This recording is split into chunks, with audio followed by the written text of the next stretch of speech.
প্রিয় ষষ্ঠ শ্রেণীর শিক্ষার্থীরা, শুভেচ্ছা নিও।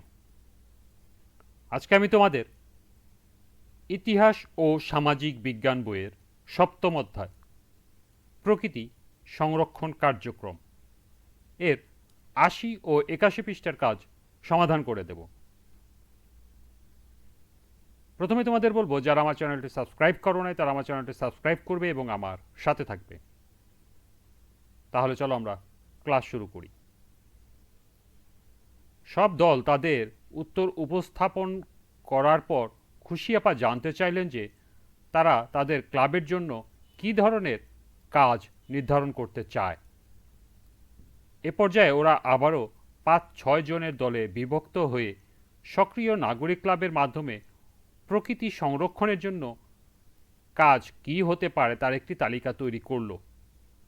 দলে কাজ করা শেষ হলে প্রত্যেক দল তাদের তালিকা পোস্টার পেপার সহ বিভিন্ন মাধ্যম ব্যবহার করে উপস্থাপন করল।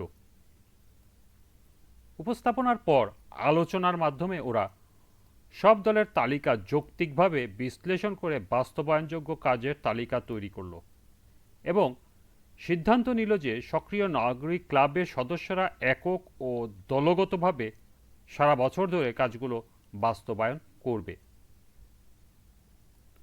চলো এবার আমরাও নিজেদের মতো করে নিজ নিজ এলাকার বাস্তবতা অনুযায়ী কাজের ক্ষেত্র চিহ্নিত করি। নিচে ৩টি উদাহরণ দেওয়া হলো বোঝার সুবিধার্থে। চাইলে এগুলো রাখতে পারো, আবার বাদ দিয়ে অন্য কাজের কথাও ভাবতে পারো। এখানে ৩টি উদাহরণ দেওয়া আছে, লক্ষ্য করো। ১. ফলজ ও বনজ বৃক্ষরোপণ। ২. বন্য পশু পাখির আবাসস্থল সংরক্ষণ। ৩. নিজের বিদ্যালয় ও আশেপাশের এলাকায় ময়লা আবর্জনা ব্যবস্থাপনা।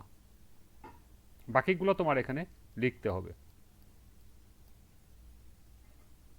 তো চলো এখন আমরা এ কাজের সমাধান দেখে নিই।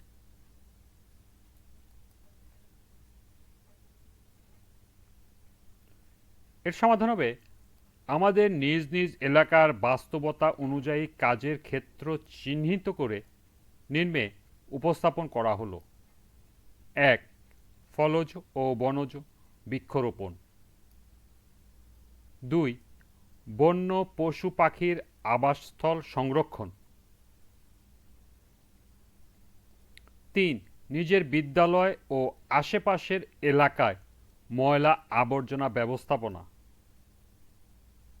৪. প্রয়োজনে একটি গাছ কাটলে তার পরিবর্তে ২টি গাছ লাগানো। ৫. পানিতে ময়লা আবর্জনা ফেলা বন্ধ। ৬.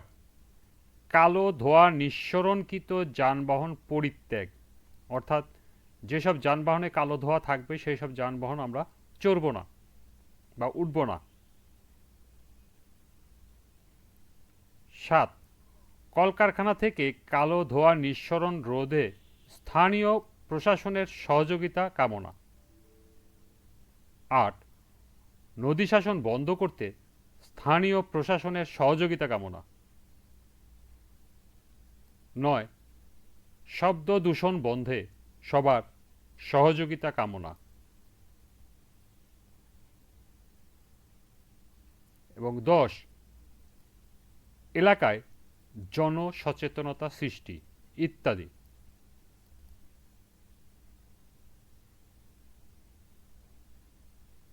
তাহলে এই ছিল ৮০ পৃষ্ঠা কাজের সমাধান।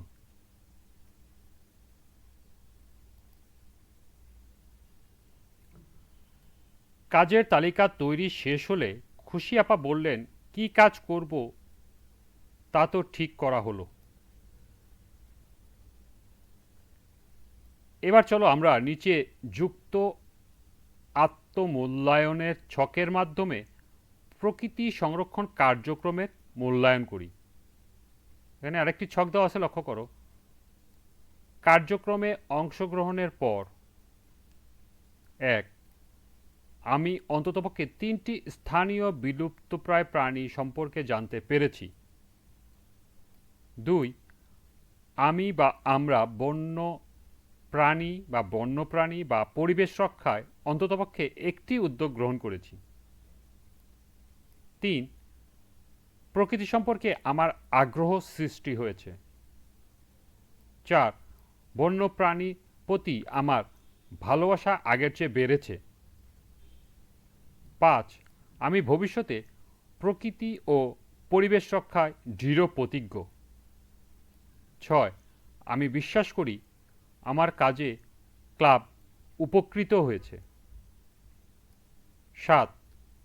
প্রকৃতি ও পরিবেশ কেন আমাদের জন্য গুরুত্বপূর্ণ তা বুঝতে পেরেছি। এবং সর্বশেষ 8. প্রকৃতি ও পরিবেশের বিলুপ্তির অন্তত 3টি কারণ সম্পর্কে আমি ব্যাখ্যা করতে পারি। আর এই সমস্ত মতামত সম্পর্কে যদি সম্পূর্ণ একমত হও তাহলে এই ঘরে টিক দিবে, যদি মোটামুটি একমত হও তাহলে এখানে, আর যদি একমত না হও তাহলে সর্বডানের কলামে টিকমার্ক দিতে হবে। তো চলো এটার আমরা সমাধান দেখে নিই।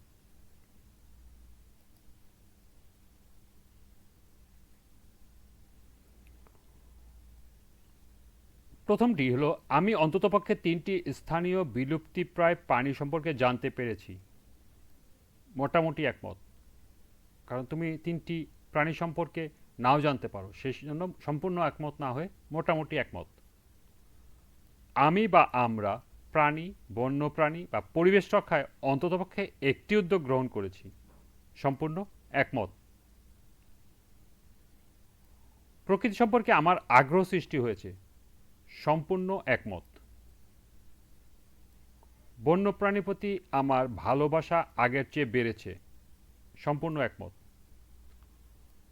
আমি ভবিষ্যতে প্রকৃতি ও পরিবেশ রক্ষায় দৃঢ় প্রতিজ্ঞ। এটাও সম্পূর্ণ একমত। আমি বিশ্বাস করি আমার কাজে ক্লাব উপকৃত হয়েছে।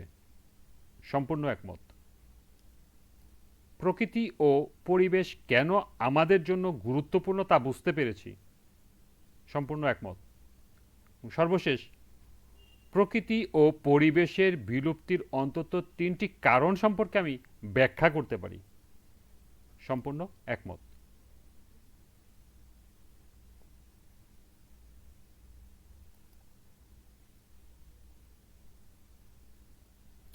এরই সাথে এই অধ্যায়ের সমাপ্তি। আজকের ক্লাসটি এ পর্যন্তই। পরবর্তী ক্লাস 8ম অধ্যায়, আমাদের এলাকায় মুক্তিযুদ্ধ। এখান থেকে বিভিন্ন প্রশ্ন ও ছকের সমাধান করে দেব। সবাইকে আবারও বলছি, যারা আমার চ্যানেলটি সাবস্ক্রাইব করো নাই তারা আমার চ্যানেলটি সাবস্ক্রাইব করবে এবং আমার সাথে থাকবে। সবাইকে আবারও শুভেচ্ছা জানিয়ে আজকের মতো আমি এখানেই বিদায় নিচ্ছি। আল্লাহ হাফেজ।